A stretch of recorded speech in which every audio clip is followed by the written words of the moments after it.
Hello masters, welcome to me జీవితం మీ చేతుల్లో book reading సెషన్కి. దీన్ని లూయిస్ ఎల్హే గారు రాశారు. మనకందరికీ కూడా సుపరిచయం లూయిస్ ఎల్హే గారు. చాలా సార్లు మన క్లాసెస్లో కూడా చెప్పుకున్నాం ఆవిడ పేరు. చాలా చాలా బుక్స్ రాశారు. తను తన బాల్యం కానీ తన అంటే డిఫరెంట్ స్టేజెస్ ఆఫ్ లైఫ్లో తను చాలా కష్టపడ్డారండి. తనదేమీ అంత స్మూత్ లైఫ్ అలా కాదు. నార్మల్ గా ఉండే లైఫ్ కన్నా చాలా డిఫరెంట్ లైఫ్ ఒకటి. చాలా చాలా కష్టపడ్డారు. చాలా డిప్రెషన్ లోకి వెళ్ళిపోయారు. అందులో నుంచి బయటికొచ్చి అంటే తనను తాను బయటికి తెచ్చుకొని తను బాగా ఎదగడమే కాకుండా అంటే ఆత్మపరంగా ఎదగడమే కాకుండా తను ఎంతో మందికి డిప్రెషన్ లో ఉన్న వాళ్ళకి కౌన్సిలింగ్ ఇచ్చి సెషన్స్ తీసుకుని ఇదేంటది మన వాళ్ళతో ఎన్నో ఎక్సర్సైజెస్ అవి చేయించి చాలా బుక్స్ రాశారనమాట. అవన్నీ కూడా మన డే టు డే లైఫ్ లో మనము ఈజీగా అప్లై చేసుకోవడానికి ఉంటుంది. అంటే అరే ఇది నాకు కూడా ఉంది ఈ ప్రాబ్లము, నేను కూడా ఇలాగే అనుకుంటానే, అయితే ఈ సూత్రం నాకు పనికొస్తుంది అలా అనిపించేట్టుగా ఉంటాయన్నమాట. ఆవిడ మన ముందర కూర్చొని మాట్లాడుతున్నట్టుగా ఉంటుంది బుక్ చదువుతూ ఉంటే. Almost most of the books everyday experiences మనం రిలేట్ చేసుకునేట్టుగా ఉంటాయి అనమాట. ఎక్కడో జరిగింది స్టోరీ, ఇది మనకు కాదులే అన్నట్లుగా ఉండదు. చాలా వరకు మనది మనం కానీ మన ఫ్యామిలీ మెంబర్స్ తో కానీ లేదా చుట్టూ ఉన్న ఫ్రెండ్స్ సొసైటీ వీటితో రిలేట్ అయ్యేట్టుగా ఉంటాయి ఆ సంఘటనలు. మనం ఇప్పటి వరకు 4 క్లాసులు చెప్పుకున్నాము. ఇప్పుడు ఈరోజు 5th క్లాసు. మనకు తెలుసు ప్రతి చాప్టర్ కూడా తను చాలా సెంటెన్సెస్ దివ్య వాక్యాలు అని చెప్పారు. అది నిజంగా నిజం, దివ్య వాక్యాలు అవి మనం రాసుకోవడం కానీ పదే పదే అనుకోవడం కానీ చెయ్యాలి అని కూడా చెప్పుకున్నాము. వాటిని ఎలా ప్రాక్టీస్ చేయొచ్చు అన్నట్లుగా. సో అలా మనకు ప్రతి చాప్టర్ లో చాలా ఇచ్చారనమాట దివ్య వాక్యాలు. మనము లాస్ట్ క్లాస్ లో చదువుకున్న లాస్ట్ దివ్య వాక్యం ఏంటి అంటే, క్రోధము మనల్ని మనము ఒప్పుకొనకపోవడము, తప్పు చేశామన్న భావన, మరి భయము, అలాంటి ఆలోచన విధానాలే మన జీవితాల్లో సర్వ సమస్యలకు కారణభూతాలు. ఎందుకంటే మనం ఆ ఎమోషన్స్ తో ఉండి వాటితోనే నివసిస్తూ ఉంటాం అన్నమాట ఇన్సైడ్. అంటే అదే వైబ్రేషన్స్ తో ఉంటాము. కోపం ఉందనుకోండి, ఇంకా ఆ కోపం అనే వైబ్రేషన్స్ తో మనం నివసిస్తూ ఉంటాం. కాబట్టి మన మీద మనకు కానివ్వండి, మన చుట్టూ ఉన్న పరిస్థితులు ఆ వ్యక్తుల మీద కానివ్వండి. అంటే ఏంటి, యూనివర్స్ మనం స్కాన్ చేసినప్పుడు మనం ఏ వైబ్రేషన్ లో ఉన్నామని తెలుస్తుంది యూనివర్స్ కి? కోపం అనే వైబ్రేషన్ లో. కాబట్టి ఏం చేస్తుంది, మన కోపం కావాలి అనుకుని యూనివర్స్ కి తెలిసిందల్లా ఒక్కటే, స్కాన్ చేస్తుంది మన వైబ్రేషన్ ని. Oh you are at this vibration, నీకు ఈ వైబ్రేషన్ కావాలి అని చెప్పేసి మనం దీన్ని ఇంకొకలాగా కూడా ఎక్స్ప్లెయిన్ చేయొచ్చు.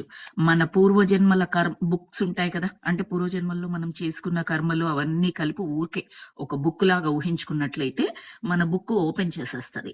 ఓపెన్ చేసేసి మన బుక్ లో ఎక్కడైతే ఈ క్రోధంకి రిలేటెడ్ సమస్యల్ని మనం ఎదుర్కోవాల్సిన అవసరం ఉందో ఈ లైఫ్ లో, అవన్నీ తీసుకొచ్చేసి మొదలు పెట్టేస్తూ ఉంటారు. ఎక్కడి నుంచో రాదు. ఇప్పుడు నేను కోప్పడుతున్నాను కదా, నా కోపం ఉంది కదా నా మీద, నాకు చుట్టూ ఉన్న వారి మీదను. అలాంటప్పుడు యూనివర్స్ నా కోపం ఇంకా పెంచే రిలేటెడ్ ఇష్యూసే ఇస్తుంది అంటే అప్పటికప్పుడు పుట్టించి ఇవ్వదు మనకి. మన బుక్ ఒకసారి ఓపెన్ చేస్తుంది. యూనివర్స్ దగ్గర అన్ని ప్రాణికోటుల బుక్స్ ఉంటాయి. యూనివర్స్ అంటే భగవాన్ అనుకున్నాం కదా మనము, అన్నీ ఉంటాయి. సో ఒకసారి ఓపెన్ చేస్తుంది. వీడి బుక్ లో ఎక్కడ ఉన్నాయి ఈ కోపంకి సంబంధించినవి, ఇంకెక్కడ ఉన్నాయి పూర్వజన్మల్లో కానీ ఇంకొకటి కానీ ఆ వ్యక్తులు ఆ పరిస్థితుల్ని ఆ టైంలో మన దగ్గరికి తీసుకొచ్చేసి పెట్టేస్తుంది అనమాట. అందుకని ఒక ఎమోషన్ లో ఉన్నప్పుడు మనకు ఒక దాని మీద ఒకటి పిడిపడ్డట్టుగా, సారీ దాన్ని ఏమంటారు, పిడుగుపడ్డట్టుగా ఒకదాని మీద ఒకటి వచ్చి పడుతూ ఉంటాయి. బికాస్ ఆ వైబ్రేషన్ రిలేటెడ్ సంఘటనలు వ్యక్తుల్ని మనకు పరిచయం చేస్తూ ఉంటది ఆ టైంలో. వాటిని మనం సినిమాలలో సినిమా కష్టాలు అంటాం. ఏదో ఆ సినిమాల్లో ఎవరికి ఏదో అయ్యింది, ఆ ఫ్యామిలీ మెంబర్స్‌కి బాధయింది. ఏడుస్తా ఉంటారు. ఏడుస్తూ ఉన్నప్పుడు అందరూ లో వైబ్రేషన్. సో, ఆ ఫ్యామిలీకి ఇంకా ఎలాంటి పరిస్థితులొస్తాయి? ఆ ఇంట్లో ఉన్న పెద్ద మనిషి యొక్క వ్యాపారం దెబ్బతిండము, ఉద్యోగం పోవడము, పిల్ల పెళ్లి ఉంటే ఆ పిల్ల పెళ్లి జరగకుండా ఆగిపోవడము, ఒకదానికొకటి జరుగుతున్నట్టుగా సినిమాటిక్‌గా మనకు సినిమాల్లో చూపిస్తూ ఉంటారు. అది సినిమా మాత్రమే కాదు ఫ్రెండ్స్. అక్కడి నుంచి తీసుకోవాల్సిన నాలెడ్జ్ కూడా ఉంది. That is the vibration that family is going through that time. వాళ్ళేమి రచయితలు తెలిసి రాసారని నేను అనుకోవట్లేదు. బట్ యూనివర్స్ అలా రాయించింది వాళ్ళతో అని చెప్పొచ్చు. నాకు అర్థమైన మీనింగ్ నేను చెప్తున్నాను. వాళ్ళ అలాంటి వైబ్రేషన్ లో ఉన్నారు కాబట్టి ఆ సినిమాలో ఆ రచయిత అలాంటి వైబ్రేషన్స్ ఉండే పరిస్థితులు ఆ టైంలో రాస్తూ ఉంటాడు. ఆ రచయిత చేత యూనివర్స్ రాయిస్తూ ఉంటుంది. అందుకని అలా వస్తూ ఉంటాయన్నమాట. కావాల్సిందేంటి? మనకొక బాధ, దుఃఖం, కష్టం ఇలాంటి పరిస్థితుల్లో ఉన్నప్పుడు అది ఎటువంటి చిన్నది, పెద్దది ఏదైనా కానివ్వండి. ఉన్నప్పుడు మనకు కావాల్సిందేంటి? ఖచ్చితంగా దాని నుంచి బయటికి రావాలి. అందరికీ అదే కావాలి. No doubt in that. అప్పుడు ఏం చేయాలి? బలవంతంగానైనా ఫోర్స్‌బుల్‌గా ప్రయత్నం చేయాలి. లేకపోతే రాలేము. నేను ఖచ్చితంగా ఒప్పుకుంటానది. మనకేం కావాలో దాన్ని ఊహించుకొని అది వస్తే ఎంత హ్యాపీగా ఉంటాము, ఎంత సుఖంగా ఉంటాము, ఎంత ఎంజాయ్ చేస్తాం ఆ లైఫ్‌ని అది ఊహించుకోవాలి. Completely I agree with you guys. It's not that easy. It's almost impossible. అలా ఊహించుకోవడం ఒక కష్టంలో మనం ఉన్నప్పుడు అది అంతా పోయినట్టుగా, సుఖపడ్డట్టుగా మనకెలా ఉందో అలా జరిగినట్టు ఊహించుకోవడం almost impossible. But it's not impossible. It is possible. ఎలాగా? మనల్ని మనం ఆ వైబ్రేషన్స్ నుంచి బయటికి ఎలాగైనా చేసుకోండి. మీకొక గేమ్ ఆడాలనుంది. ఆ టైంలో అంటే ఒక్కొక్కరికి ఒక్కొక్క హాబీస్ నచ్చుతూ ఉంటాయి గదా! ఒకరికేంటి ఆ కష్టమైన మూడు, ఇబ్బందైన సిట్యుయేషన్ వచ్చినప్పుడు ఏదో వంట పని చేసుకోవడం, ఇంటి పని చేసుకోవడం, వాకింగ్‌కెళ్ళి రావడము, యోగా చేసుకోవడం, మెడిటేషన్ చేసుకోవడం, లేదా చక్కటి పాటలు వినడం, తోట పని చేసుకోవడం, పిల్లలతో ఆడుకోవడం, పక్కింటి ఆవిడతో ముచ్చట్లు పెట్టడం, ఏదో డొక్కు సీరియల్స్ చూడడం, ఏదైనా కానివ్వండి. బుక్ రీడింగ్ అవ్వనివ్వండి. ఎనీథింగ్. నేను ఓన్లీ ఇవి మాత్రమే చేయండి, ధ్యానము, జ్ఞానం మాత్రమే చేయండి అంటే ఎక్కదు ఫస్ట్ స్టెప్‌లో. అంత లోపల నుంచి ఇంత పైకి ఒకేసారి ఎదగాలంటే కష్టమవుతుంది. మీరు చెయ్యగలిగితే దట్ ఈస్ సూపర్. అదే మీరు చేయాల్సింది. కానీ ఆ స్టెప్‌కి డైరెక్ట్‌గా ఎగరడంలాగా మీకు అనిపిస్తూ ఉంటే నెమ్మదిగా ప్రయత్నించండి. ఆ సిట్యుయేషన్ నుంచి బయటికి రావడానికి ఒక చక్కటి మ్యూజిక్ వింటారా? పాటలు వింటారా? సినిమా పాటలు, ఆర్ దేవుడి పాటలు, ఆర్ ఏదైనా శ్లోకాలు వింటారా? వినండి. మెల్లగా పైకి రావడం జరుగుతుంది. రైట్? అప్పుడు కాస్త కుదురు పడినట్టుగా అనిపించినప్పుడు yoga or meditation or walking అలాంటివి ఏవైతే ఉంటాయో అవి చేసుకొని ఇంకొంచెం అప్‌లిఫ్ట్ అవ్వచ్చు. అవి చేస్తూ ఉన్నప్పుడే మూడ్ మీరు గమనించినట్లయితే అది ప్లెజెంట్‌గా మారడం గమనించొచ్చు మాస్టర్స్. నేను ఈ మధ్యలో అది చాలా గమనిస్తున్నాను. నా దాంట్లో. నేను వాకింగ్ చేస్తూ ఉంటాను కుదిరినప్పుడల్లా. నాకు ఫ్లోరిడా కాబట్టి వెదర్ అంత బావుండదు. వేడిగా ఉంటది. సమ్మర్‌లో అయితే నైట్ 7, 7:30కి కూడా చాలా చాలా వేడిగా ఉంటది. 8కి కూడా వేడిగా ఉంటది. అయినా ఏం చేస్తుంటానంటే కాస్త సూర్యుడు పక్కకెళ్ళిపోయాడు వేడిగా ఉన్నా పర్వాలేదు అనుకుంటే వెళ్ళిపోతాను వాకింగ్‌కి. అది 30 మినిట్సా, 10 మినిట్సా, 20 మినిట్సా సంబంధం లేదు ఆ టైముని బట్టి. వెళ్ళిపోతాను. ఆ మూడ్ చేంజ్ అవ్వడం గమనిస్తున్నాను. సినిమా పాటలు పెట్టేసుకుంటాను నేను. సమ్‌టైమ్స్ మన ఇవి కూడా పెట్టేసుకుంటాను సత్సంగ్స్ అవి కూడా. నా మూడ్ ఆ టైంలో ఎలా ఉంది అన్న దాన్ని బట్టి చెవులల్లో అవి పెట్టేసుకుంటాను. ఎయిర్ పాడ్స్ పెట్టేసుకొని అవి పెట్టేసుకుంటాను. ఇమ్మీడియేట్‌గా మూడ్ లిఫ్ట్ అవ్వడం నేను గమనిస్తున్నాను. ఆ ఉన్న స్థితి నుంచి నేను కాస్త పైకి స్థితికెళ్ళడం గమనిస్తున్నాను. నేను సినిమా పాటలని ఎందుకు చెప్పానంటే ఆల్‌వేస్ ఇవి వింటేనే పైకి లిఫ్ట్ అవుతాము. ఇవి మాత్రమే వినాలి అంటే కుదరకపోవచ్చు. మన మనసు కూడా ఎంత ఇవి ఇష్టమైనా సమ్‌టైమ్స్ వేరే దాన్ని కోరుకోవచ్చు. ఆల్‌వేస్ ఫ్రూట్సే తింటాము. అది మంచిది కాబట్టి. ఎప్పుడైనా మన నాలుకకి స్వీట్ తినాలనిపించొచ్చు. తప్పేంటి? అవి మనం తినకూడదు అనుకుంటే ఈ సృష్టిలోనే ఎగ్జిస్ట్ అవ్వకూడదు. అవునా కదా? వన్స్ ఇన్ ఎ వైల్ బ్యాలెన్స్‌డ్‌గా.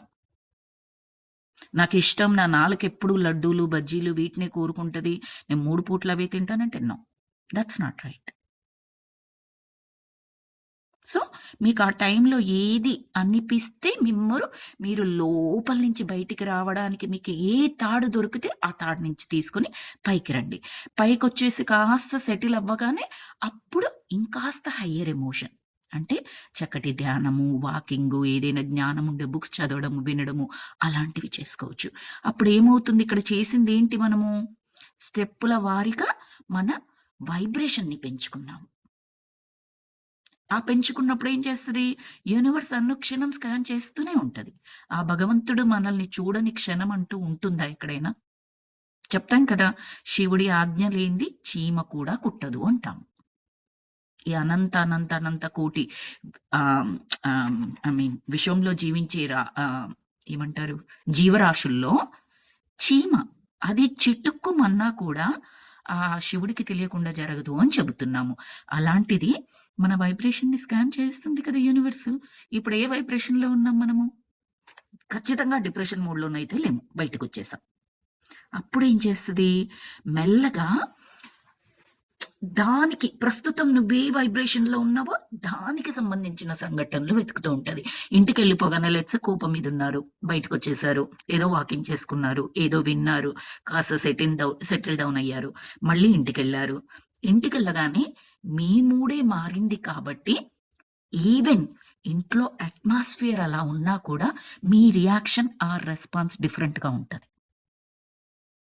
బాగా గమనించండి. అర్థం చేసుకోవడానికి ప్రయత్నించండి. ఇక్కడ మారింది మీ ఇంట్లో ఒక చిన్న ఎగ్జాంపుల్ లాగా చెప్తున్నాను నేను. ఇంట్లో పరిస్థితి కాదు. మీరు ఇంట్లో నుంచి ఒక ఇబ్బందికరమైన పరిస్థితి ఉన్నప్పుడు బయటికొచ్చారు. వాకింగ్ చేశారు, పాటలు పెట్టుకున్నారు, మూడ్ లిఫ్ట్ అయింది, వైబ్రేషన్ పెరిగింది మీది. మళ్ళీ ఇంటికి వెళ్లారు. ఇంట్లోకి వెళ్లి చూస్తే సిట్యుయేషన్ ఎక్కడా ఏమీ చేంజ్ లేదు. యాజ్ ఇట్ ఈజ్ ఉంది. కానీ మీ రెస్పాన్స్, మీ రియాక్షన్ డిఫరెంట్‌గా ఉంటుంది. ఇన్ కేస్ మళ్ళీ ఏదైనా ఇబ్బంది జరగాల్సిన అవసరం ఉన్నా కూడా అది తప్పించబడుతుంది. ఎందుకు? వైబ్రేషన్ మారింది. కాబట్టి మళ్ళీ మీరు ఇంట్లోకి ఎంటర్ అయిన తర్వాత ఇంట్లో వైబ్రేషన్ కూడా మారుతుంది. అది మనం అర్థం చేసుకోవాలి. లేదు మీరు అలాగే కోపం వైబ్రేషన్‌లోనే ఉన్నారనుకోండి. ఇంట్లో వచ్చారు. ఏ పిల్లోడు హోంవర్క్ చేయలేదు, పాప చెప్పిన పని చేయలేదు, హస్బెండ్‌కి ఒకటి చెప్పాము సరిగ్గా తీసుకురాలేదు, ఏదో చేశాడు. కోపం వచ్చేస్తదా లేదా? ఆల్రెడీ కోపం మీద, చిరాకు మీద ఉన్నాము. ఏంటండి మీకు ఆ షాప్‌కెళ్ళి కూరగాయలు ఇంకా తీసుకురాలేదా? నువ్వేంటి ఇంకా హోంవర్క్ చేయలేదా? నీకు ఎన్ని సార్లు చెప్పానే నీ దుప్పట్లు మర్చిపెట్టు. కోపం వచ్చేస్తూ ఉంటది. ఇంకా కొత్తయి యాడ్ చేసుకొని గందరగోళం చేసేసుకుంటాం.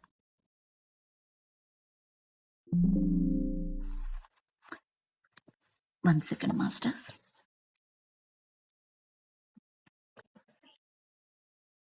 గందరగోళం చేసుకుంటాం. అంటే ఏంటి?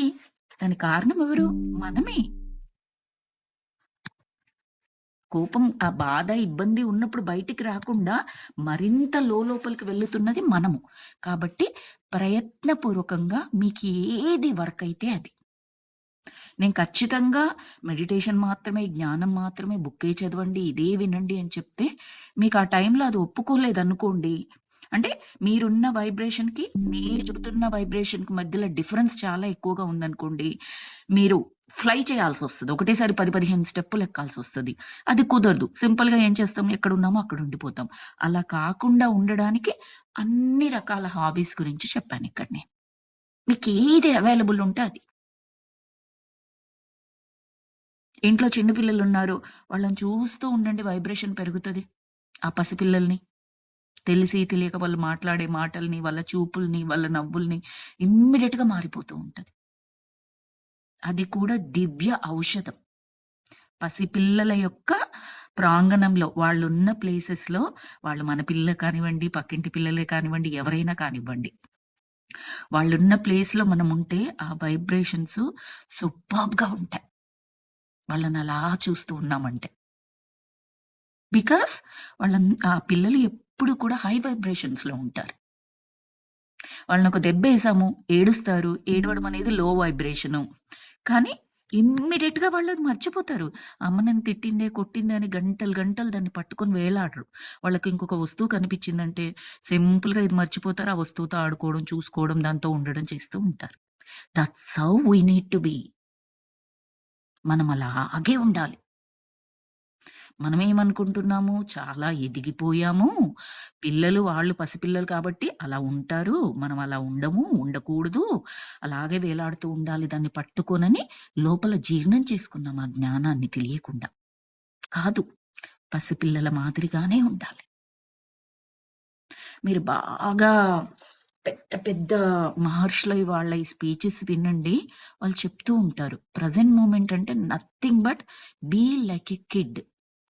మన బుక్స్‌లో కూడా చాలా బుక్స్‌లో ఉంటుంది. జీసస్ ఏం చెప్పారంటే, మీరు దేవుడి సామ్రాజ్యంలోకి ఎంటర్ కావాలి అంటే ఫస్ట్ పసిబిడ్డగా మారండి. అంటే ఒక ఈ ఏమంటారు శరీరంలో పసిబిడ్డగా మారడం కాదు. మనస్సు. ఏంటి ఆ పసి మనస్సు కోరుకునేది? ప్రెజెంట్ క్షణంలో జీవిస్తది ఆ పసి మనసు. పట్టుకొని వేలాడదు పాస్ట్‌ని. ఫ్యూచర్ గురించి ఆలోచించి భయపడదు. అది మనం ఉండాల్సిందక్కడ. ఇది చాలా చాలా సార్లు చెప్పబడతదనమాట.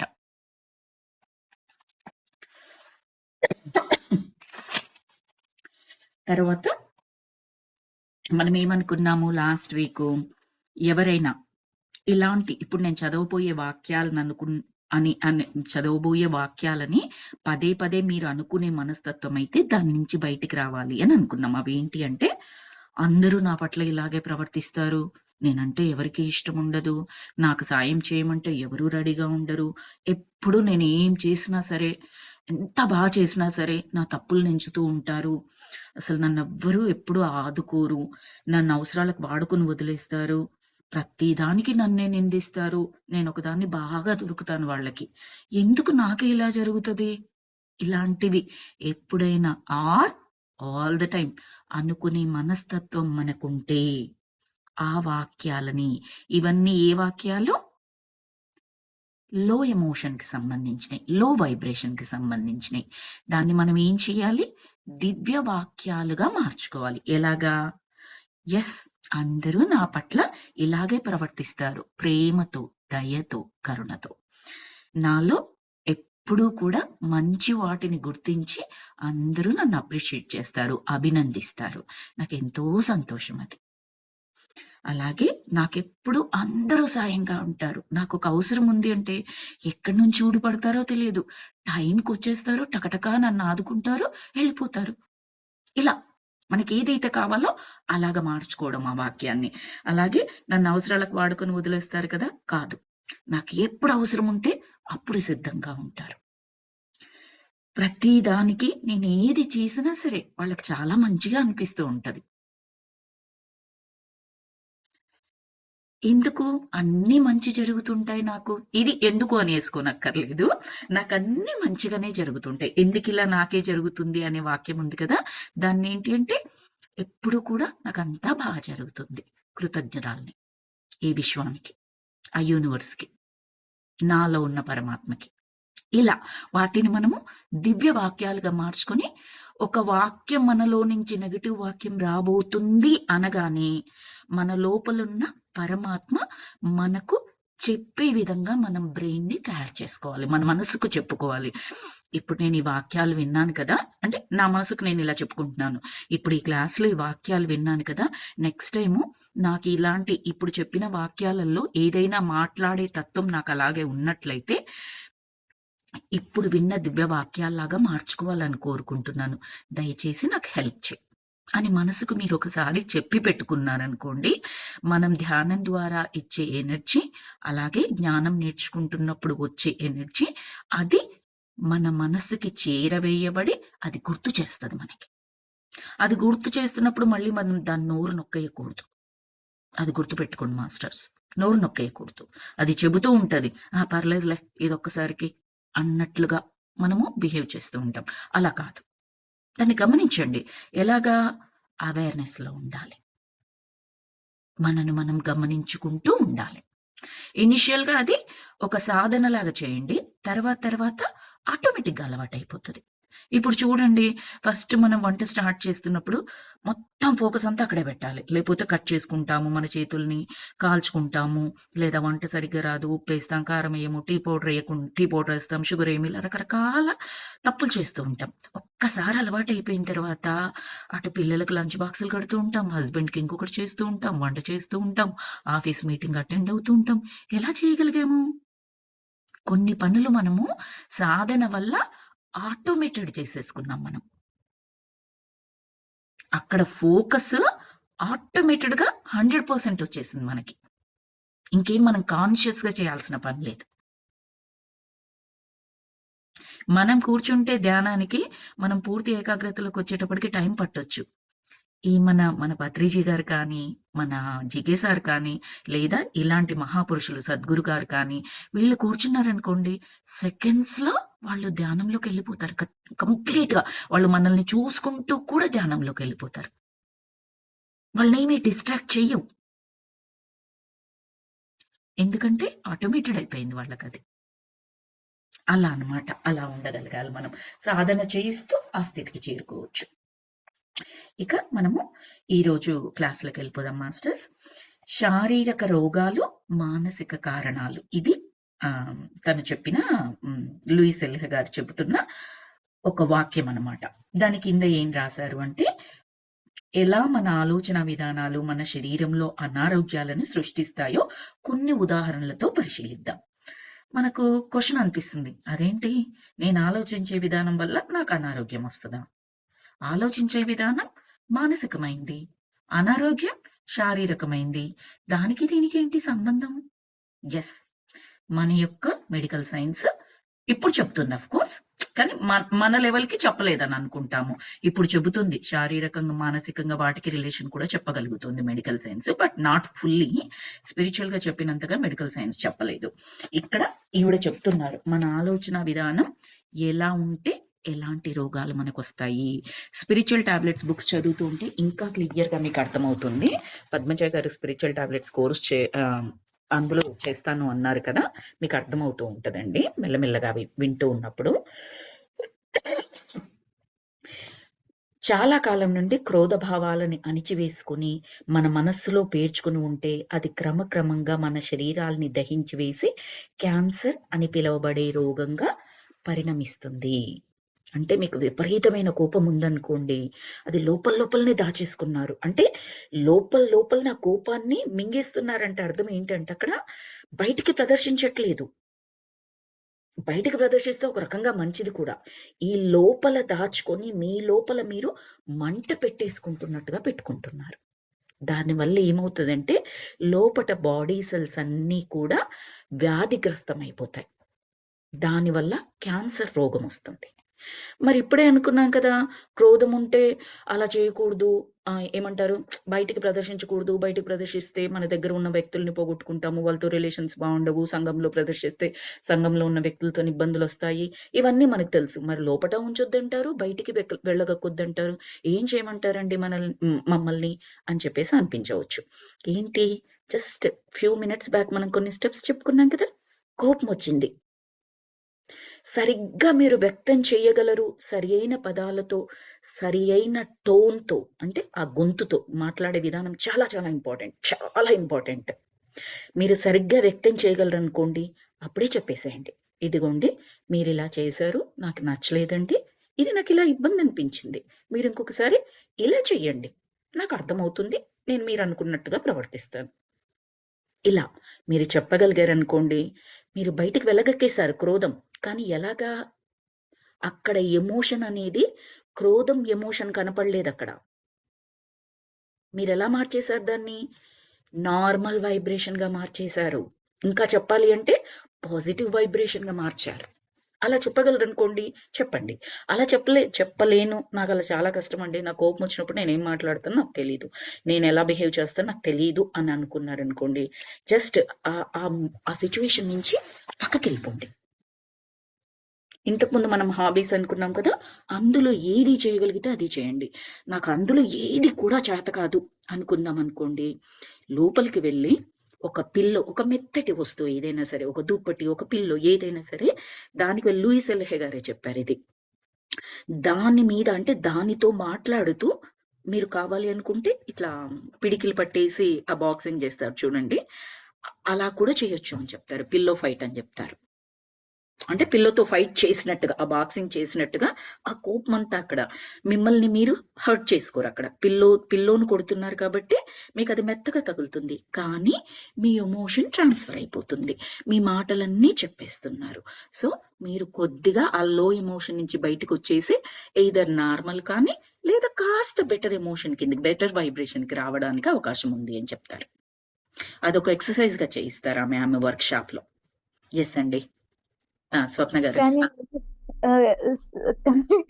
మనల్ని ఎవరైనా చూస్తే పిచ్చోళ్ళు అనుకుంటారు, అందులో డౌట్ లేదు. అందుకే రూమ్ లోకి వెళ్ళిపోయి అలా అవును అందుకని కూడా ఆగిపోతాం కదా. అవును, that's true, that's really true.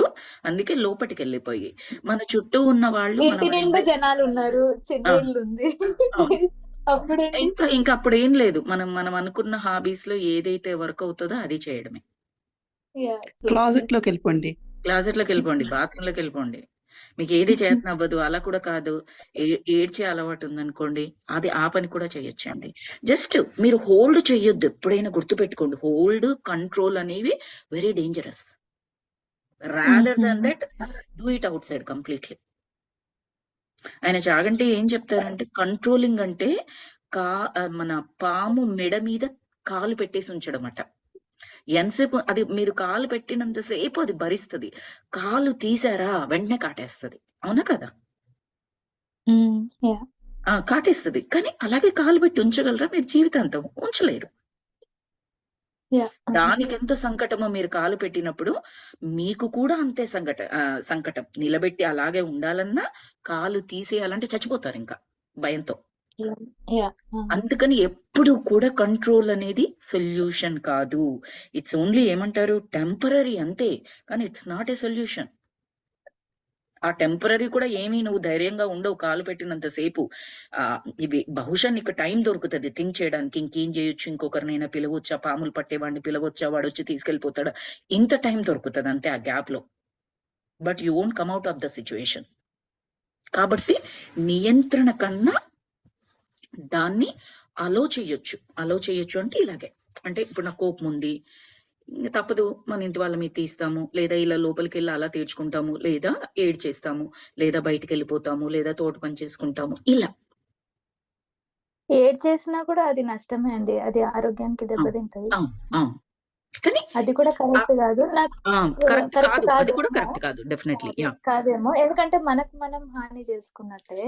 కానీ ఇప్పుడు నాకు ఒకటి అనిపిస్తుందండి, ఒకటి అంటే ఏది ఎలాగో దాన్ని బయటికి పంపించలేని అని అనుకున్నప్పుడు, అంటే జ్ఞానంలో ఉన్న వాళ్ళు అయితే I just don't care about this negative attitude అన్నట్టు అంటకుండా ఉండడము, అంటే ఇదంతా జ్ఞానం ఉన్న వాళ్ళే చేయగలరు, నార్మల్ గా ఉండే వాళ్ళు చేయలేరు. అవును కదండి. అవును, కాకపోతే అక్కడ ఏంటంటే టర్మినాలజీ మాత్రమే నేను చెప్తాను. ఈ రోజే చూసాను ఒకరు స్టేటస్ మెసేజ్ లో, నేను ఇప్పుడే అదే చదువుతాను మీకు. నాకు చాలా నచ్చింది అది. ఎగ్జాక్ట్లీ ఇదే వర్డ్ చెప్తుంది అక్కడ. నేను జస్ట్ తీస్తున్నాను వాళ్ళ స్టేటస్ మెసేజ్. 1 సెకండ్ ఎక్కడుంది, పోయిందా ఏంటి? ఒకసారి నా ఎక్స్పీరియన్స్ నాకు అనిపిస్తుందండి శ్రీప్రియ గారు. చెప్పండి. మనం ఇటు స్పిరిచువల్ పాత్ లోకి వచ్చినాక ఈ కోపము, తాపము, ఇవన్నీ మోహము అనిపిస్తుంది, ఇవన్నీ అవసరమా అసలు, దేనికి ఇది, వచ్చిన పని చూసుకొని మనం వెళ్ళిపోతే శరీరాన్ని అయిపోతుంది కదా అని అనిపిస్తుందండి.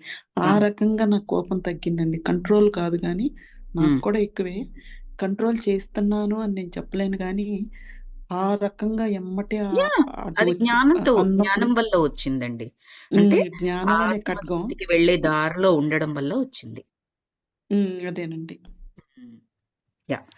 ఇప్పుడు మీరు స్వప్న గారు ఐ డోంట్ కేర్ అన్నారు కదా, నేను ఇది చదువుతాను, ఇంగ్లీష్ లో ఉంది, ఒక్కసారి వినండి.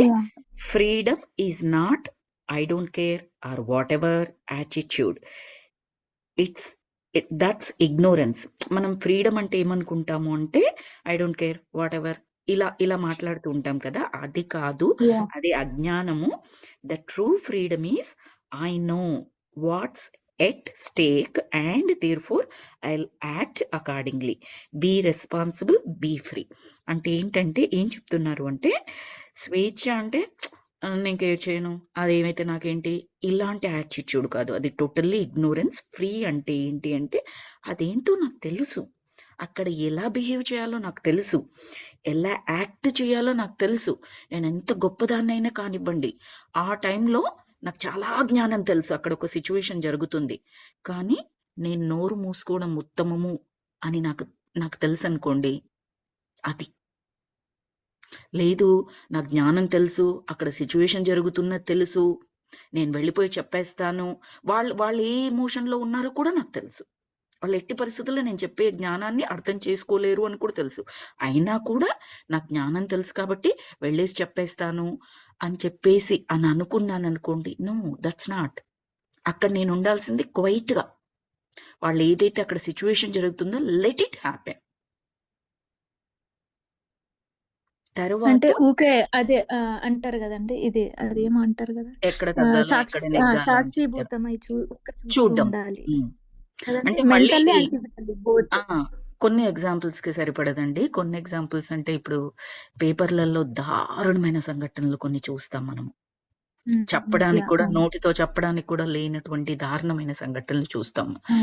అక్కడ క్వైట్ కాదు అక్కడ ఉండాల్సింది. అదే అవేర్నెస్ అంటే, అదే లోపల ఉన్న జ్ఞానం మనం నడిపించడం అంటే ఎప్పుడు ఎక్కడ ఏ విధంగా బిహేవ్ చెయ్యాలో మనని నడిపించేది ఆ లోపల ఉన్నది కదా, అది అన్నమాట.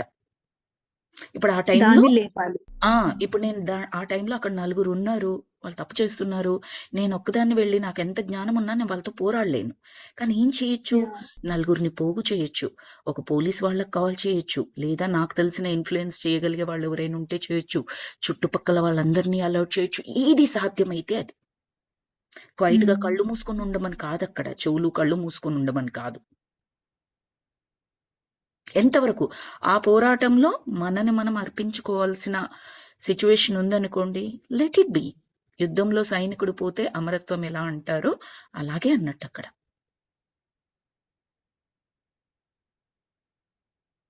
ఆ లోపలున్న జ్ఞానం మనల్ని నడిపించగలగాలి. అది నడిపిస్తుంది కూడా. సరి అయిన విధంగా మనము అంటే ఆ శక్తిని సమకూర్చుకున్నట్లయితే ఎలా యాక్ట్ చెయ్యాలి, క్వైట్ గా ఉండి ఆ సిచ్యువేషన్ లో ఎవరైతే ఇబ్బంది పడుతున్నారో వాళ్ళని తప్పించగలగాల, మనం రియాక్ట్ అవ్వాలా, రెస్పాండ్ అవ్వాలా, చుట్టూ నలుగురిని పోగు చెయ్యాలా, ఏ విధంగా చేయాలి. కొన్ని మూవీస్ లో ఎంత బాగా చూపిస్తారు చూడండి. ఇప్పుడు వెనకటికి చాలా మూవీస్ లో హీరో వచ్చేస్తాడు, డన్ డన్ డన్ డన్ 100 మందిని కొట్టేస్తాడు 2 చేతులతో. ఎంతో చక్కగా నమ్మేస్తాము, ఒప్పేసుకుంటాం. ఇప్పుడు వచ్చి హీరో 100 మందిని ఒకేసారి కొడుతున్నారంటే మనం అసలు దాన్ని పట్టించుకోవడం మానేసాం. తెలివిగా బిహేవ్ చేస్తూ 100 మందిని ఆ తెలివితో తప్పిస్తున్నాడు అనుకోండి, ఫుల్ గా నచ్చుతాం. అవునా కదా? సో అక్కడ వాడాల్సింది ఆ బుర్ర. ఇదేంటి, అది మన రాజమౌళి సినిమా సై ఉంటుంది. ఆ సై మూవీలో ఆ అబ్బాయి, వాళ్ళు కాలేజ్ అబ్బాయిలు, అవతల వైపు ఉన్నవాడు రౌడీ. వాడి కింద చాలా మంది రౌడీలు ఉంటారు, పొలిటికల్ పవర్ ఉంటుంది, అవన్నీ ఉంటాయి. ఏం ఎదుర్కొంటాడు ఈ అబ్బాయి? క్వశ్చనే లేదు. ఫిజికల్ గా ఎదుర్కోలేడు, ఏ విధంగా ఎదుర్కోలేడు. అతని ముందు ఇతను ఒక చీమ టైపు. కానీ ఉపాయంతో ఎంత చక్కగా దొరకకుండా చిక్కకుండా ఎలా ఇబ్బంది పెడతాడు. నాకు చాలా నచ్చింది ఆ మూవీలో. ఒక పెద్ద కొండను ఢీకొంటాడు. సో అలా నేను చెప్పేది అలా అన్నమాట. ఎగ్జాంపుల్ అందుకొరకు చెప్పాను అది. ఎందుకంటే మనకి ఇది వింటూ ఉన్నప్పుడు క్లాసు ఒక్కొక్కరికి ఒక్కొక్క రకమైన ఎక్స్పీరియన్సెస్ ఉంటాయి. వాళ్ళ క్వశ్చన్స్ వస్తూ ఉంటాయి. చెప్పారు ఇక్కడ, మరి ఇలాగైతే అని చెప్పేసి వస్తూ ఉంటది. కాబట్టి దాన్ని గుర్తుపెట్టుకొని నేను రకరకాల ఎగ్జాంపుల్స్ చెప్పడానికి ప్రయత్నిస్తూ ఉంటాను అనమాట. కరెక్ట్. అప్పుడు అందరికి ఆన్సర్ దొరుకుతుంది కదా. అందుకని నాకు ఈ రోజు ఈ స్టేటస్ మెసేజ్ ఇది చదవగానే బాగా నచ్చింది అనమాట. లక్కీగా మీరు ఐ డోంట్ కేర్ అన్న వర్డ్ చెప్పారు కాబట్టి నాకు అది చదవడానికి వచ్చింది. మీరు అన్నది అంటే మరి అంత పెద్ద ఘోరం కాకపోతే అంటనట్టు ఉండి మనం ఇన్వాల్వ్ కాకుండా బెటర్. అదే నాకు అర్థం. అంతే అండి. ఆ ఎమోషన్స్ అక్కడికి పాస్ అవ్వనివ్వండి. అంటే అలో చెయ్యాలి. అంటే విట్‌నెస్ గా అని చెప్పారు కదా! ఇంతకు ముందు మీరు చెప్పారు, పర్సనల్ గా పద్మజ గారు చెప్పారు. తీసుకోవాలి. ఆ! పర్సనల్ గా తీసుకోకూడదు. తీసుకోకూడదు. అక్కడ మనం రియాక్ట్ అవ్వకూడదు. చేసుకోవాలి. అంతే. అదే బాడీ కాదు ఇది, ఇట్స్ హ్మ్. సౌల్ అన్నట్టుగా మనం అంతే. మనది అంటే మనం కొన్నిసార్లు లోపలికి. హ్మ్. కొన్నిసార్లు డైరెక్ట్ అటాక్ గూడా జరుగుతుంది. మనం అస్సలే ఆ తప్పు చేయలేదు. సింపుల్‌గా తెలంగాణలో ఒక సామెత అంటారు. బట్ట కాల్చి మీదేస్తారు అనే సామెత అంటారు. బట్ట కాల్చి మీదేయడం అంటే మనం కాలిపోతాం కదండీ! ఆ బట్ట ఎవరో కాల్చారు. కాల్చి మన మీద అవును. ఏసారంటే మనం కాలిపోతాము. చూడ్డానికి ఎలా యాహ్! ఉంటుంది? మనల్ని మనం కాల్చుకున్నట్టుగా ఉంటదక్కడ. యాహ్! తప్పు మంది కాదు. అలా అంటే తప్పు వాళ్ళదున్నా జస్ట్ బ్లేమ్ చేయడానికి అన్నట్టుగా టక్కున తీసి మన మీద పడేస్తారు. కొన్ని సార్లు అలాంటి సిట్యుయేషన్‌లో ఉన్నా మనం క్వైట్‌గా ఉండాల్సిన అవసరం ఏర్పడతదండి. అక్కడ అవును. ఏమి అవును. మన విలువ తగ్గిపోదు. మనం మాట్లాడలేం. ఏం చేస్తామంటే ఇమ్మీడియేట్‌గా రియాక్ట్ అవుతాం. లేకపోతే చుట్టూ ఉన్న వాళ్ళందరూ నమ్మేస్తారు కదా! నేను ఈ తప్పు చేశానని. అతనొచ్చి చెప్పాడు. అవును. నేను ఈ తప్పు చేశానని అవును. నమ్మేస్తారు కదా! అవును. మీరు అరిచి గీ పెడతారు. గీ పెట్టినంత మాత్రాన చుట్టూ ఉన్న వాళ్ళు నిన్ను వేస్ట్. నమ్ముతారని గ్యారంటీ ఏంటి? నిన్నెవరు నమ్మరు. నమ్ముతారో ఎనర్జీ వాళ్ళే వేస్ట్. నమ్ముతారు. లేదంటే ఆ పక్క వాళ్ళదే నమ్ముతారు. యాహ్! ట్రూ అదిగో నీ అండి. వెంట మీద కనిపిస్తుంది కాల్చిన బట్ట. ఇంకేం మాట్లాడుతున్నావు నువ్వు అని అడుగుతారు సింపుల్‌గా. బికాజ్ జనరల్‌గా సొసైటీ టెండెన్సీ ఎలా ఉంటుందంటే whatever is tasteful that the society wants to take it. అంతే కదండీ! హ్మ్. ఒక ఫ్రూట్ ఉంది. ఒక యాహ్! లడ్డు ఉంది. సింపుల్‌గా నా నోరు లడ్డూనే అడుగుతది. ఫ్రూట్‌ని అడగదు. అలా యాహ్! ట్రూ. అలవాటయిపోయింది మనకి. కాబట్టి మనం చెప్పినా, చెప్పకపోయినా మనల్ని, మన క్యారెక్టర్‌ని తెలిసిన వాళ్ళు నమ్ముతారు. నో, ఈ అమ్మాయి ఇలాగ చేయదే అని. మనం చెప్పినా, చెప్పకపోయినా నమ్మని వాళ్ళెవరైతే ఉంటారో సింపుల్‌గా వాళ్ళకి ఏది టేస్ట్‌ఫుల్‌గా ఉంటుందో వాళ్ళ ఇయర్స్‌కి, కళ్ళకి అదే వింటారు. అదే నమ్ముతారు. వాళ్ళకేది లాభదాయకమో అది వింటారు. యాహ్! ట్రూ. ఎగ్జాక్ట్‌లీ. ఇంకో దగ్గరికెళ్ళి ఆ స్టోరీ చెప్పుకుంటే ఎంత బావుంటుంది. ఎన్ని కమెంట్స్ ఒస్తాయి, ఎన్ని యాహ్! లైక్‌లొస్తాయి ఈ స్టోరీకి అనుకుని నేనే ఎక్స్‌పీరియన్స్ అయ్యానండి ఇప్పుడు మీరు చెప్పిన ఆ! మాటకి. ఉంటుందండి. కానీ క్వైట్‌గా ఉండాలి. ఏం తప్పులేదు. యాహ్! అవును. Let them be. ఎక్కడికి పోదండి. వాస్తవం ఎక్కడికి పోదు. ఏది యాహ్! కాదు. మనల్ని మనం అంటే ఎక్కడ తగదో నేను చెప్పేది. ఎక్కడైతే మనం చెప్పినా కూడా అక్కడ విలువ ఉండదు అనిపిస్తుందో just stay quiet, move on. That's it. Yeah! You should true. Not take it into your heart. మీరు ఒక్కసారి తీసుకున్నారనుకోండి, అవతల వాళ్ళు ఏం చేస్తారంటే పదే పదే రిపీట్ చేస్తూ ఉంటారు ఆ సంఘటనని. అవును. అది వాళ్ళకి ఎనర్జీనిస్తది ఇంకా. ఆ! మనం అట్లా ఎగ్జాక్ట్‌లీ. యాహ్! ట్రూ. ఇది బికాస్ 100%. వాళ్ళు వేసిన బురదని మీరు తీసుకుంటా ఉన్నారు. ఇంకేంటి వాళ్ళ దగ్గరున్న బురదంతా వేసేస్తూ ఉంటారు. నువ్వు యాహ్! తీసుకుంటా ఉంటావు, వాళ్ళేస్తా ఉంటారు అంతే. జస్ట్ అంటున్నట్టు ఉండాలి. మీరు అంతే. చెప్పారే అండి ఆ! అది తామర పువ్వు తామర గున్న పువ్వు అంతే. వాటర్. హ్మ్. అది అది ఫాలో అవ్వాలి. ఆ! యాహ్! కొన్ని సిట్యుయేషన్స్‌లో మనం బ్లేమ్ తీసుకున్నట్టు కాదు. వాళ్ళేసారు. నేను తీసుకోలేదు. నేను తీసుకోకపోతే నా మీదకి ఏమి రాదు. చుట్టుపక్కల యాహ్! వాళ్ళేమనుకుంటారో. ఏమన్నా నాకు అనుకోని. నాకు నాకు అదేం లేదు. మనకు అవసరం లేదు. సంబంధం లేదు. I am free from all those things. I know what to do.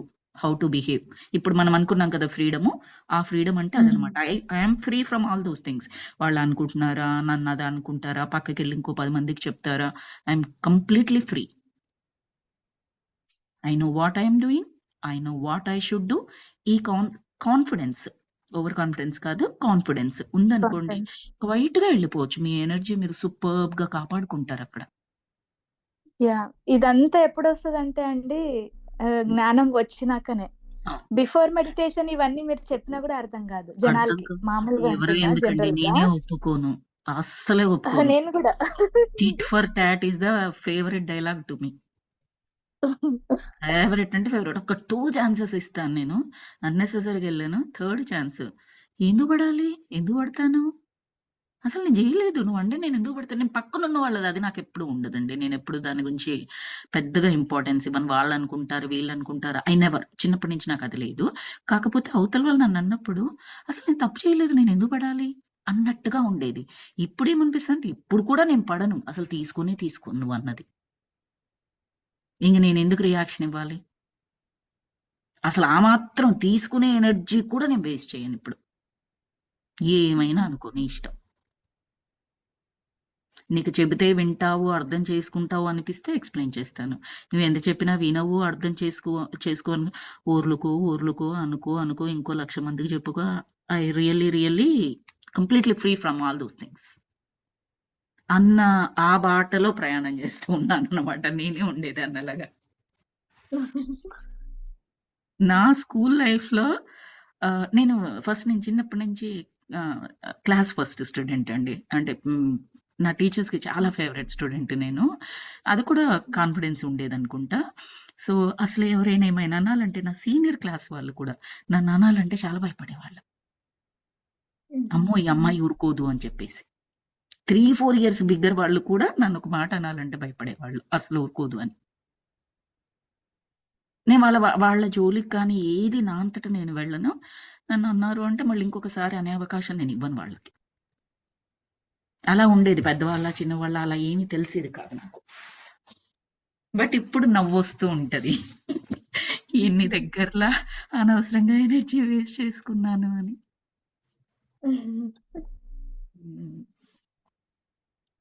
But of course ఆ రోజున్న స్థితికి తగ్గట్టు ఆ రోజు బిహేవ్ చేస్తాం కదా!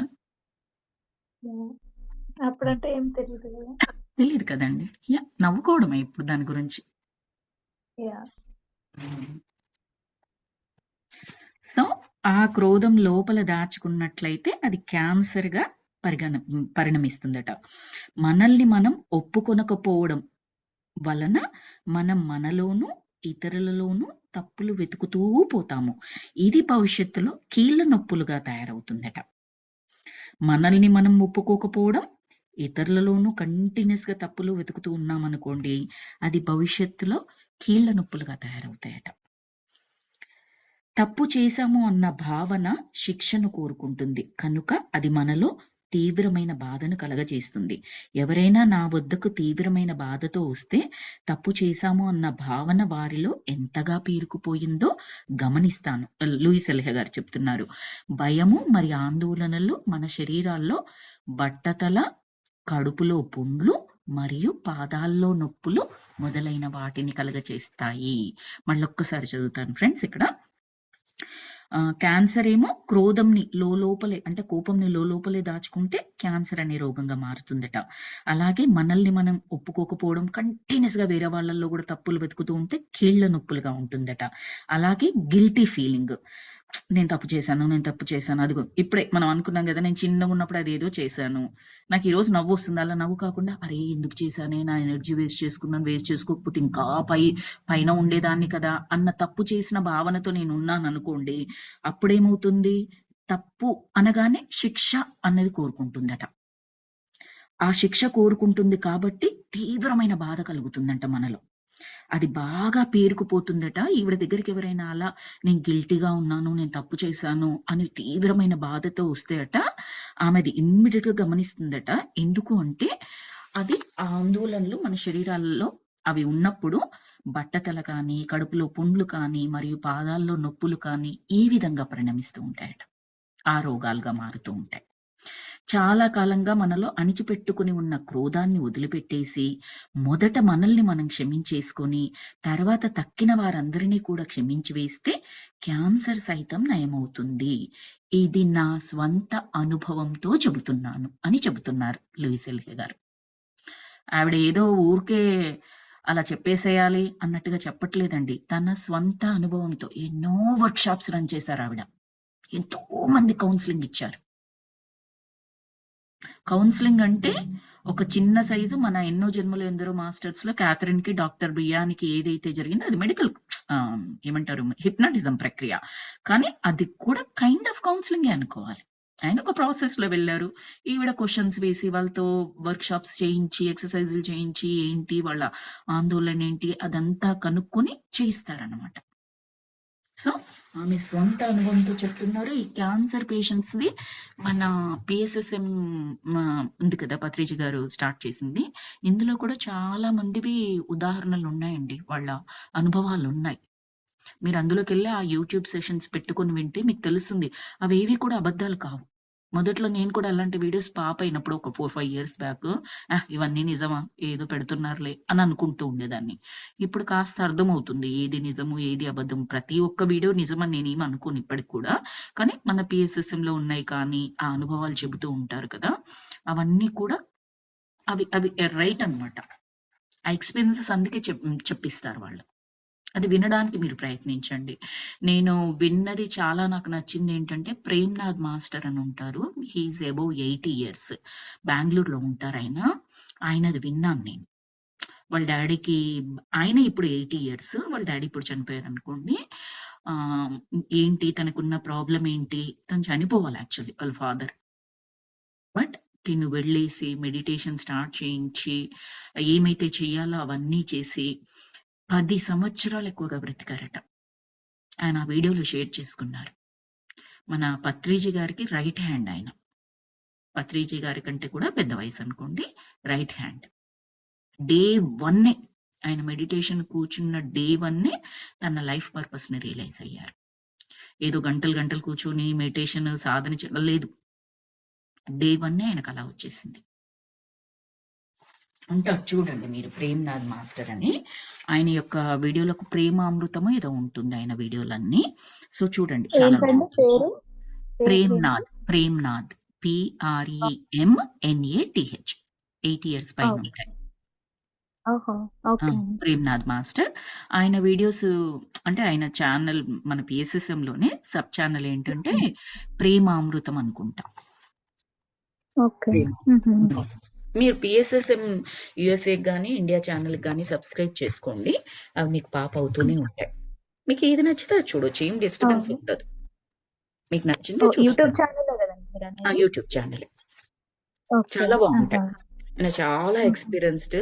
ఒక ఫాదర్ చెప్తున్నట్టుగా అనిపిస్తుంది ఆయన మాట్లాడుతూ ఉంటే. నేను క్వశ్చన్ అండ్ ఆన్సర్స్ లో ఆయనతో మాట్లాడాను కూడా. ఆయన నెంబర్ కూడా తీసుకున్నాను అనుకుంటా. ఆయన ఫోన్ నెంబర్ చేయమని చెప్పారు.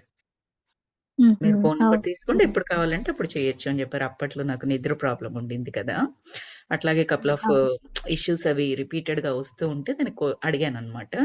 మీరు నాకు ప్రైవేట్ గా కూడా కాల్ చేయొచ్చమ్మా అని నెంబర్ ఇచ్చారు. చాలా మంచిగా ఉంటారండి. అంటే చాలా బాగా, చాలా ఫ్రెండ్లీగా ఉంటారు. సో ఇది క్యాన్సర్ సైతం అంటే క్రోధాన్ని వదిలిపెట్టేసి మనల్ని మనం క్షమించుకొని తక్కిన వారిని క్షమిస్తే క్యాన్సర్ సైతం నయమవుతుంది. ఇది స్వంత అనుభవంతో చెబుతున్నాను అంటున్నారు. అలాగే గతం పట్ల మన దృక్పథాన్ని మార్చుకునవచ్చును కూడా. గతం అనేది అయిపోయింది, జరిగిపోయింది. మనం ఇప్పుడు దాన్ని ఏమీ మార్చలేము. కానీ గతం పట్ల మన ఆలోచనలను మాత్రం మార్చుకోగలం. ఎప్పుడో చాలా కాలం క్రిందట ఎవరో మనల్ని బాధ పెట్టారని ఈ క్షణంలో వాటిని తలుచుకుని మనల్ని మనం శిక్షించుకోవడం ఎంత మూర్ఖత్వమో ఒక్కసారి ఆలోచించి చూడండి అంటున్నారు. ఎప్పుడో 10 ఏళ్ల కింద ఒకరు మనల్ని మాట అన్నారు. ఓకే, మనం దాన్ని కూడా ఈ రోజు తలుచుకొని బాధపడుతున్నాం అనుకోండి, శిక్ష ఎవరికి ఎవరు వేస్తున్నారు చెప్పండి? ఇక్కడ మనకు మనం వేసుకుంటున్నాం. పోనీ ఆ మాట ఎవరన్నారో అతన్ని ఏమైనా పోనీ అతన్ని శిక్షించిన మనకు ఒక హ్యాపీనెస్ కలుగుతుంది. నన్ను ఈ మాట అన్నావు, నిన్ను శిక్షిస్తా, నాకు హ్యాపీ. నీకు బాధ కలిగిందంటే నాకు హ్యాపీ. అదొక రకమైన సూడో శాడిజం. ఓకే, అదైనా ఒక రకంగా అర్థం ఉంటదేమో, కానీ తిట్టాడు కాబట్టి నువ్వు వాడిని పనిష్ చేసావు అన్నట్టుగా. ఎప్పుడో 10 ఏళ్ల అన్న కింద మాటని ఒక సీరియల్లో చూపించినట్టుగా 1,00,000 సార్లు చెవులలో రిపీట్ చేసుకుంటే ఎవరు బాధపడుతున్నారు? ఇక్కడ ఎవరు ఇబ్బంది పడుతున్నారు? ఆ కోపాన్ని, అసహ్యాన్ని, ఇబ్బందిని ఎవరు కలిగించుకుంటున్నారు లోపల? మనమే. తప్పు చేసింది వాళ్ళైతే శిక్ష అనుభవిస్తుంది మనము అని చెప్పాలి అక్కడ. ఇంకా అది ఎంత అజ్ఞానకరమైన చర్యనో ఆలోచించుదాం. అప్పుడే మనం దాని నుంచి బయటపడడానికి అవకాశం ఉంటుంది. ఇది అజ్ఞానము అని తెలిసిందనుకోండి, కాస్తైనా లోపల నుంచి మనకు వస్తుంది, అరే నువ్వు అజ్ఞాన పని చేస్తున్నావు, బయటికి రా అని చెప్పడానికి ఉంటుందన్నమాట. అది వింటాం, అది చెప్తూ ఉంటది అనుకోండి, మనం వింటాం అట్లీస్ట్. సో అది పూర్తి అజ్ఞానపూరితమైన చర్య అని చెబుతున్నారు. మూర్ఖత్వము అన్న పదం వాడారు ఇక్కడ ఆవిడ. ఎవరైనా ఎక్కువగా క్రోధ భావనలతో బాధపడుతూ ఉంటే తక్షణమే ఆ భావాల్ని వదిలిపెట్టేయమని చెబుతాను. ఎందుకంటే మొదట్లోనే అది చాలా సులభం, లేకపోతే అది ముదిరి వారిని మరణశయ్యపై పడుకోబెడుతుంది. అప్పుడు ఇక తీవ్ర భయాందోళనలకు గురి కావాల్సి వస్తుంది.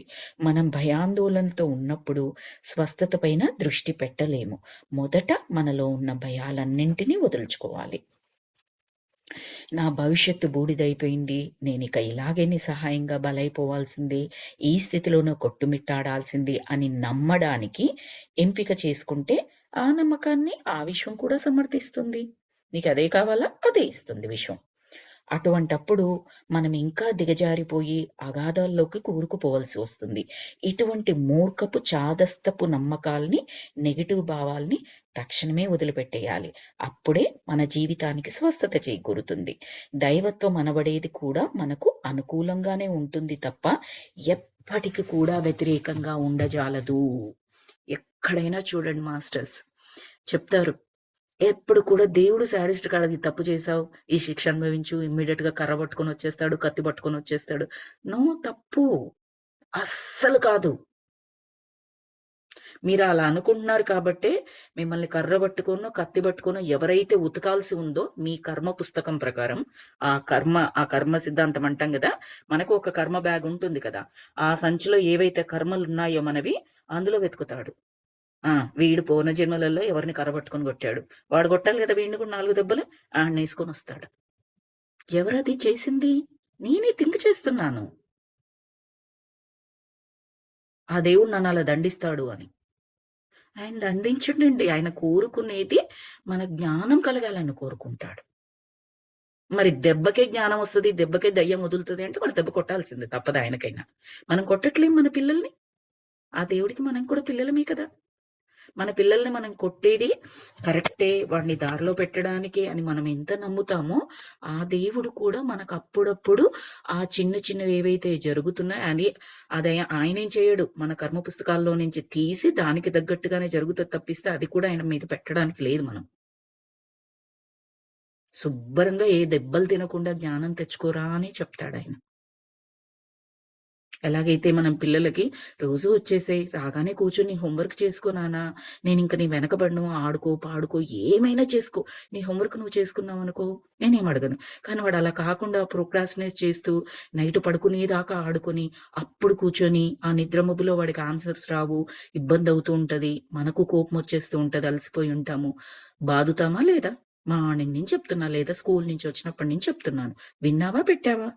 రేపొద్దున్నే లేవగానే మళ్ళీ స్కూల్కి వెళ్ళిపోతావు, హోంవర్క్ చేయకపోతే టీచర్ తంతది, కోపం వచ్చేస్తుందా లేదా? అక్కడ ఏంటి, మనకు పిల్లాడి మీద వాడిని శిక్షించాలన్నా మన కోరిక? అరే వాడు వింటే బాగుండేదే, రాగానే నాకు కూడా టైం ఉన్నప్పుడు వాడు కూర్చొని హోంవర్క్ చేసుకుంటే నాకు ఇంత చిరాకు ఉండేది కాదే. అది కదా మనది. సేమ్ అలాగే ఆలోచించుకోవాలి.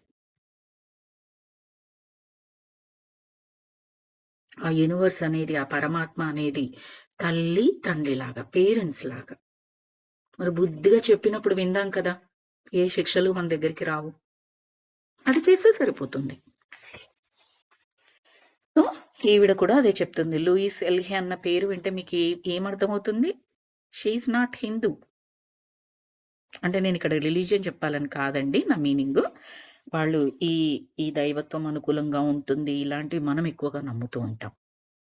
కానీ తను చెబుతున్నారు అలా శిక్షించడు దైవము, ఎప్పుడూ మనకు అనుకూలంగా ఉండడానికే ప్రయత్నిస్తాడు. అవకాశం మనం ఇవ్వకుండా మనం మూర్ఖత్వంగా బిహేవ్ చేస్తే ఒక బెత్తం పట్టుకొని దండించాల్సిన అవసరం ఉంటుంది ఏదో ఒక రూపంగా. దానికి కారణం మనము, ఆయన కాదు. మళ్ళీ ఆయనను బ్లేమ్ చేయొద్దు. మనం గతాన్ని వదిలిపెట్టేయాలంటే క్షమించడానికి సిద్ధంగా ఉండాలి. సరే, ఇక్కడ నేను ఒకటి చెప్పాలనుకుంటున్నాను ఫ్రెండ్స్. క్షమించడానికి సిద్ధంగా ఉండాలి అంటే జనరల్ గా మనం ఏమనుకుంటామంటే క్షమించడము అంటే ఎలాగా, మనమేదో అవతల వారికి ఛాన్స్ ఇచ్చినట్టుగా ఎస్ చేస్తారు, అది ఒప్పుకుంటాను నేను. అవతల వాళ్ళు తప్పు చేశారు, నేను క్షమించేస్తున్నాను, మళ్ళీ తప్పు చేస్తాడు, మళ్ళీ క్షమించేస్తాను, మళ్ళీ తప్పు చేస్తాడు, అదొక అలవాటుగా వాడికి నేనే క్రియేట్ చేస్తున్నాను అన్న భావనలోకి వచ్చే సంఘటనలు నేను ఉంటాయి. అలాంటి వాటి దగ్గర ఏది చెయ్యాలి, ఏది రైట్ జ్ఞానమో చూసి మనము చేయాల్సి వస్తుంది. అలా కాకుండా ఏ 10 ఏళ్ల కిందనో ఒకరు ఒక మాట మనల్ని అన్నారు అనుకుంటే దాన్ని క్షమించకుండా వదిలిపెట్టేస్తాను చూడు, అలాంటి సంఘటనలకు సరిపోయేది నేను ఇప్పుడు చెప్తున్నాను. ఆ క్షమించడం అంటే ఏంటంటే మాస్టర్స్, మనము ఒక స్టెప్ పైన ఉన్నట్టు గుర్తుపెట్టుకోండి, మన చెయ్యి పైదిగా ఉన్నట్టు. ఇది అనుకున్న మరుక్షణం మన లోపల సంతోషం వచ్చేస్తుంది, క్షమించడానికి ఆ ఎనర్జీ వచ్చేస్తుంది. మనం తక్కువ అన్న భావన కలిగే విధంగా ఉంటే మనం ఒప్పుకోము, లోపల నుంచి ఒప్పుకోదు. కానీ నేను ఎక్కువ ఈ పని చేయడం ద్వారా ఎక్కువగా పరిగణించబడతాను, నా దృష్టిలో నేను కానీ, సంఘం దృష్టిలో కానీ, ఆ పైన ఉన్న దైవం దృష్టిలో కానీ, నేను ఎక్కువగా నా స్థితి పెరుగుతుంది అనుకున్నప్పుడు చేస్తాం కదా ఖచ్చితంగా. ఆఫ్టర్ ఆల్ ఈ సంఘం దృష్టిలో కాస్త పేరు వస్తుందంటేనే చేస్తామే, నచ్చినా నచ్చకపోయినా. సర్వాంతర్యామి ఆయన దృష్టిలో నాకు ఎక్కువ మార్కులు పడతాయి అనుకున్నప్పుడు చెయ్యమా? చెయ్యకూడదా? చెయ్యడానికి లోపల నుంచి ఇన్స్పిరేషన్ రాదా మనకి? ప్రేమ ఎంత గొప్ప ఎనర్జీనో క్షమ కూడా అంతే గొప్ప ఎనర్జీ. నాకు మెడిటేషన్లోకి వచ్చాకే అర్థమైంది. దానికి అంత ఈక్వివాలెంట్ ఎనర్జీ ఉందని నాకు తెలియదు. గొప్పది అంతే తెలుసు, కానీ అది మన వల్ల కాదు. కోపం వచ్చిందా తిట్టేస్తాం. అలా అన్నట్లుగా ఉండేదాన్ని. ప్రేమ అనగానే రెండో పదం నాకు క్షమ వస్తుంది. ఇప్పుడు చేస్తున్నానా లేదా అది పక్కన పెట్టండి, దాని విలువను మాత్రం గుర్తించగలుగుతున్నాను. గుర్తిస్తోంది, లోపల నుంచి వస్తుంది అది. అంత గొప్పది మాస్టర్స్. క్షమించడము అనుకోగానే గుర్తుపెట్టుకోండి, మీరు ఒక స్థితి పైకి వెళ్ళిపోయినట్టు. ఒక్కటి కాదు, చాలా స్టెప్పులు పైకి వెళ్ళిపోయినట్టు. అది ఉన్నత స్థితి. ఎస్ అండి స్వప్న గారు. ఇక్కడ ఒక పాయింట్ అనుకోండి. ఇక్కడ క్షమించడం అంటే ఆల్రెడీ లెసన్ నేర్చుకున్నాము, మళ్ళీ ఆ గుంతలో పడ్డం కాదు. క్షమించడం అంటే ఫర్ ఎగ్జాంపుల్ ఆపోజిట్ పర్సన్ ఉన్నాడు, చాలా మాటలతో గాని చేష్టలతో గాని చాలా బాధ పెట్టాడు. ఓకే, క్షమించేసావు, నువ్వు హై లెవెల్లో ఉన్నావు కాబట్టి క్షమించేసావు. క్షమించేస్తే అయితే మళ్ళా అంటే ఆడ లెసన్ నేర్చుకున్నాం. లెసన్ నేర్చుకొని మళ్ళీ పిక్చర్ లాగా క్షమించడం అంటే ఆ లెసన్ మర్చిపోయి మళ్ళీ ఆ గుంతలో దూకడం కాదు, అవేర్నెస్ తో ఉండడం. అంటే know what that person is, so you have to be like stay away are ఏమంటారు, నాకు అర్థమైంది. మీరు అంత కనెక్టెడ్ గా ఉండకపోవడము, జస్ట్ హై బై టైప్. ఇది కరెక్ట్ అంటారా రాంగ్? ఎగ్జాక్ట్లీ మీరు ఏదైతే చెప్పారో అదే దాన్నే ఇప్పుడు మనం ఈ వాక్యాల్లో చెప్పుకుందాం. మీరు చెప్పిందే. క్షమించడము అంటే అవతలి వారికి మరొక ఛాన్స్ ఇవ్వడం కాదు మాస్టర్స్. క్షమించడము అంటే మీరు ఆ స్థితి నుంచి బయటకు వస్తున్నారు. మీరే కాకుండా అవతల తప్పు చేసిన వారిని కూడా ఆ స్థితి నుంచి బయటికి తీసుకొస్తారు. అంటే దాని మీనింగ్ ఏంటంటే మళ్ళీ వాళ్ళు ఆ తప్పు చేయరని కాదు, వాళ్ళు చేస్తారా లేదా నాకు సంబంధం లేదు. ఆ కర్మ నుంచి వారిని మిమ్మల్ని బయటికి తీసుకొచ్చేసారు. అట్లీస్ట్ మిమ్మల్ని మీరు నెక్స్ట్ టైం అలా జరగకుండా ఉండేందుకు మీరు పూర్తి జ్ఞానంతో ఉంటున్నారు అని అర్థం. అక్కడ మళ్ళీ ఛాన్స్ ఇచ్చే క్వశ్చనే లేదు. ఆ వ్యక్తి లేదా ఆ పరిస్థితి ఎదురవ్వకుండా చూసుకుంటారు. అది క్షమించేయడం అంటే. అంతే కదండి మీరు అన్నది స్వప్న గారు? అంతే. అది ఎవరైనా సరే, whether it may be friend or family member అంటే దూరంగా పెట్టలేం కాబట్టి దానికి ఎలాగైతే మార్గాలు తీసుకోగలమో అలా తీసుకుంటాం. ఇప్పుడు ఒక ఫ్రెండ్ కూడా దూరంగా పెడతాం మనము, లేదు ఒక కొలిగు దూరంగా పెడతాము, ఇంటి పక్కన ఉన్నారు ఇంకో ఇంటికి మారిపోతుంటాము. వాళ్ళని దూరంగా పెట్టడం అనేది అలాంటి చర్య మనం తీసుకోం కాబట్టి ఆ సిచ్యువేషన్ ఫిజికల్లీ కాకపోయినా లైక్ మెంటల్లీ అండి, లైక్ ఇన్నర్ గా నేను అనేది. అంటే ఇంకా పట్టించుకోము అంతే, ఎందుకంటే వాళ్ళు ఏంటనే తెలిసిపోయింది కదా. జస్ట్ ఓకే వాళ్ళు అంతే, వాళ్ళు లో ఎమోషన్ లో ఉన్నారు అంతే, పట్టించుకోవద్దు. వాళ్ళ స్థితిని గమనిస్తాము అంతే. వాళ్ళ స్థితిని గమనిస్తాము, మంచి వెల్ విషెస్ పంపిస్తాము. మెంటల్ గా ఏం చేయొచ్చు అంటే లవ్ ఎమోషన్స్ పంపించమని చెప్తారు. మనం మెడిటేషన్ కూర్చుంటాం కదా, సింపుల్ గా వాళ్ళ స్థితి మారడానికి లవ్ ఎమోషన్స్ పంపించడం. అంటే సినిమాల్లో చూపించే లవ్ ఎమోషన్స్ అని కాదు, లైవ్ వైబ్రేషన్. మనం ఆ స్థితిలో ఉంటాం కాబట్టి అది వాళ్ళతో కూడా షేర్ చేసుకోవడం అనమాట. నువ్వు అన్నది నాకు అర్థమవుతోంది. వాళ్ళకి ఎలా చెప్పడము అంటే, నాకు ఇబ్బంది కలిగింది కానీ నేను దాని నుంచి బయటకు వచ్చేసాను, నువ్వు కూడా నీ స్థితి నుంచి బయటకు వచ్చేసి ఉన్నత స్థితికి రావాలని కోరుకుంటున్నాను. అలాంటి వైబ్రేషన్స్ పంపించడం. తిట్టడము, నువ్వు నాశనం అయిపో, నువ్వు అదైపో, నువ్వు ఇదైపో అంటూ అంటాం కదా, నీకు ఎప్పటికైనా పాపం తగులుతుంది, నువ్వు ఇంత మాట అన్నావు అంత మాట. ఈ ప్లేస్ లో దివ్య వాక్యాలు ఏంటంటే, నీ స్థితి నాకు అర్థమైంది, ఉన్నత స్థితికి వెళ్ళాలని కోరుకుంటున్నాను, నువ్వు చాలా బాగుండాలి, చాలా చక్కగా బిహేవ్ చేయాలి, మంచి మాటలు మాట్లాడాలి.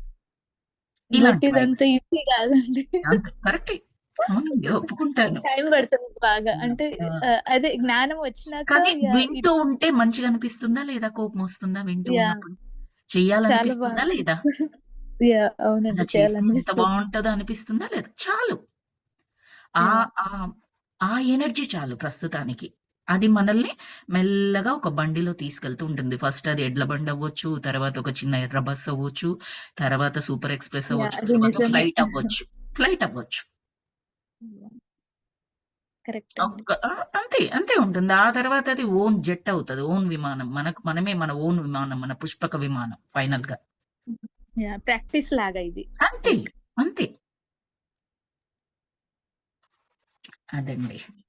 సో, క్షమించడం అనేది చాలా గొప్ప గుణం. చాలా హై వైబ్రేషన్ అన్నమాట. కాబట్టి మనమందరం కూడా మనలో తప్పుల్ని, ఇతరులు మన పట్ల చేసిన తప్పుల్ని క్షమించడానికి సిద్ధంగా ఉన్నాము. చెప్పేసుకుందాం. మనం సిద్ధంగా ఉన్నాము. Let the universe do it's job. అంటే మనకు సహాయం చేయడానికి అప్పుడు యూనివర్స్ సిద్ధంగా ఉంటది.